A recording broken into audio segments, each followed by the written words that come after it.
नमस्कार बीबीसी के श्रोताओं, पाठकों और पढ़ने वालों को। आज दो बहुत खास मेहमान हमारे साथ बीबीसी के दिल्ली दफ्तर में आए हुए हैं। पड़ोस से आए हैं, ज़ेब और हनिया।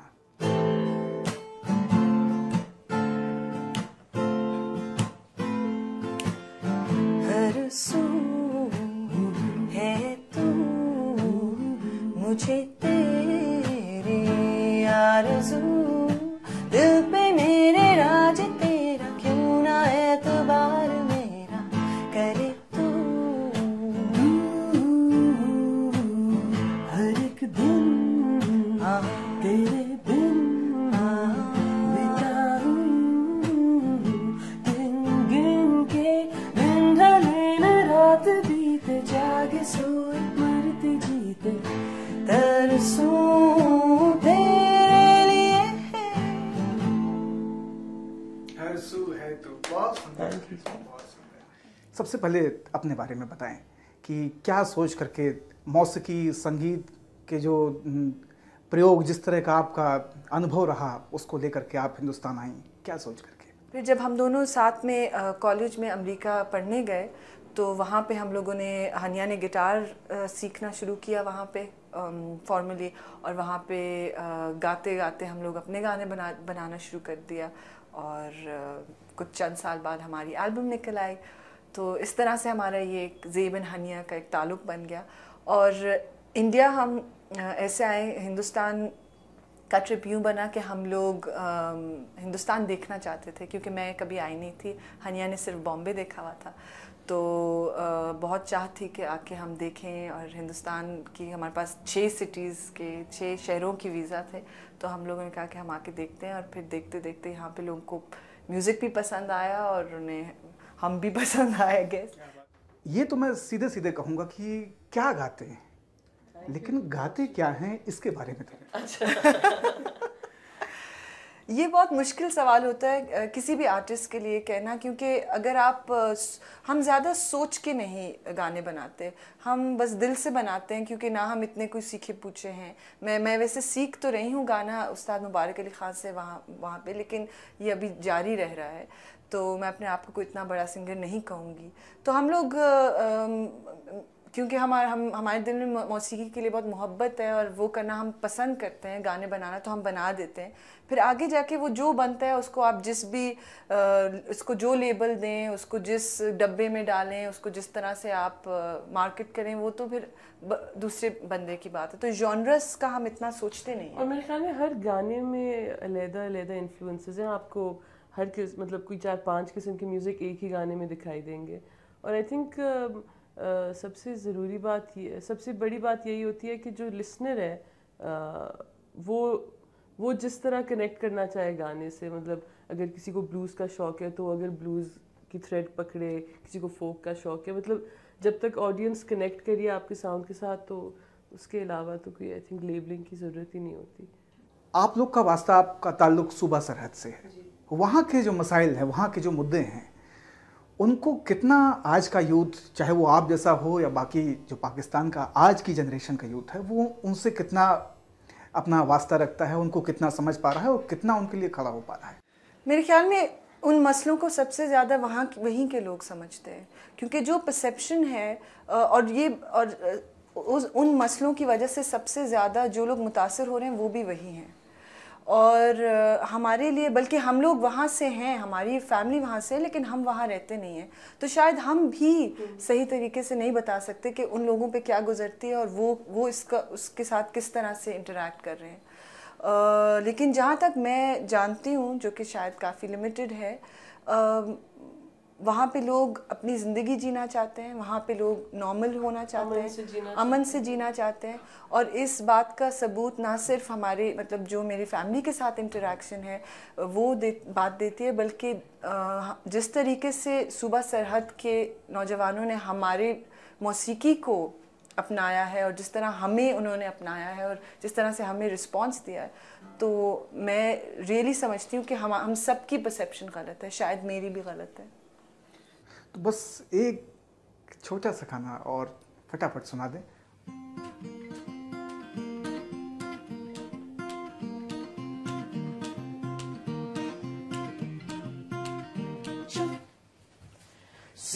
सुनते मेरा सब्र तो खत्म हुआ,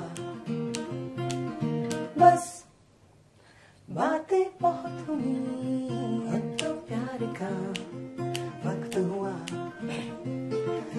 तुम जानो ना मेरे दिल में है क्या ये लगन, मीठी सी लगन, चाहे क्या तेरी आंखें सताए मुझे, पास बुलाए,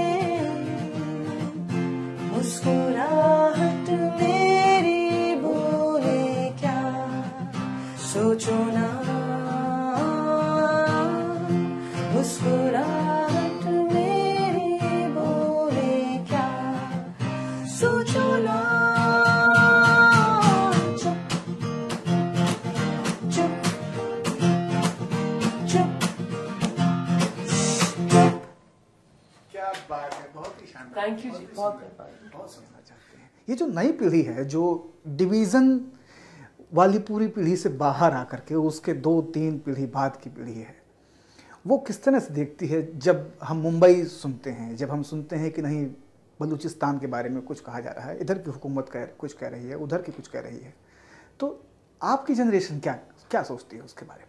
हमारी जनरेशन एक्चुअली बहुत क्यूरियस है, लेकिन टू बी ऑनेस्ट हमारी जनरेशन के पास वो एक्सपोजर नहीं है। जिस तरह से हनिया ने कहा है, परसेप्शंस जो है आजकल सिर्फ और सिर्फ लोग मीडिया के थ्रू बना रहे हैं, और मेरे ख्याल में ये सबसे ज़्यादा एक ख़तरनाक चीज़ है। मैं ये नहीं कहती कि मीडिया का कोई रोल नहीं होना चाहिए, लेकिन हर बंदा वो अपने नज़रिए से एक स्टोरी पेश करता है, वो अपने तौर से एक जगह को देखता है। तो जो सबसे ज़रूरी है वो ये है कि कांटेक्ट हो।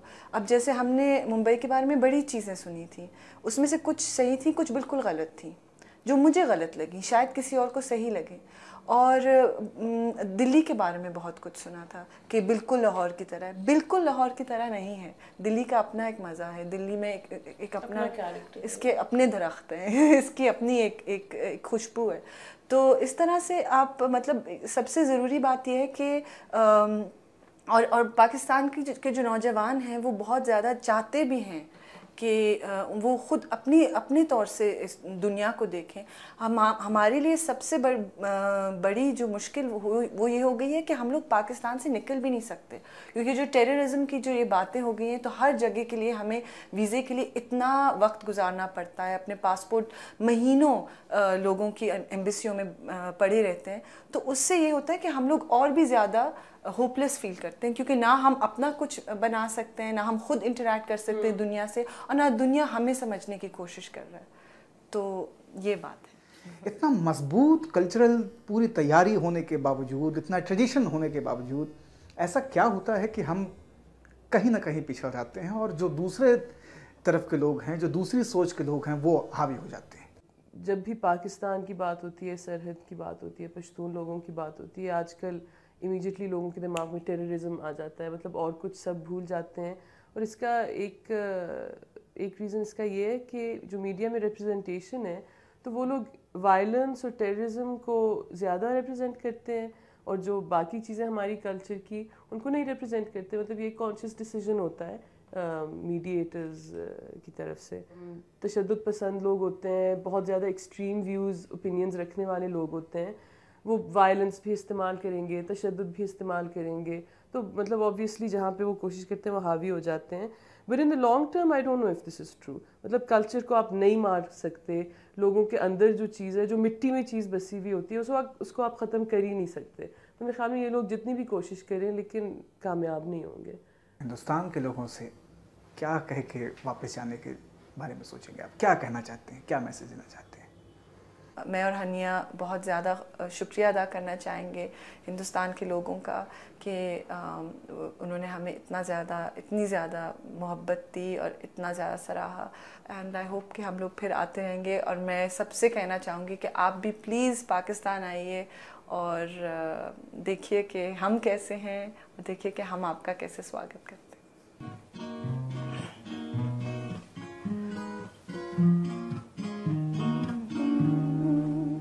दूसरों से छोटी मोटी दूसरों का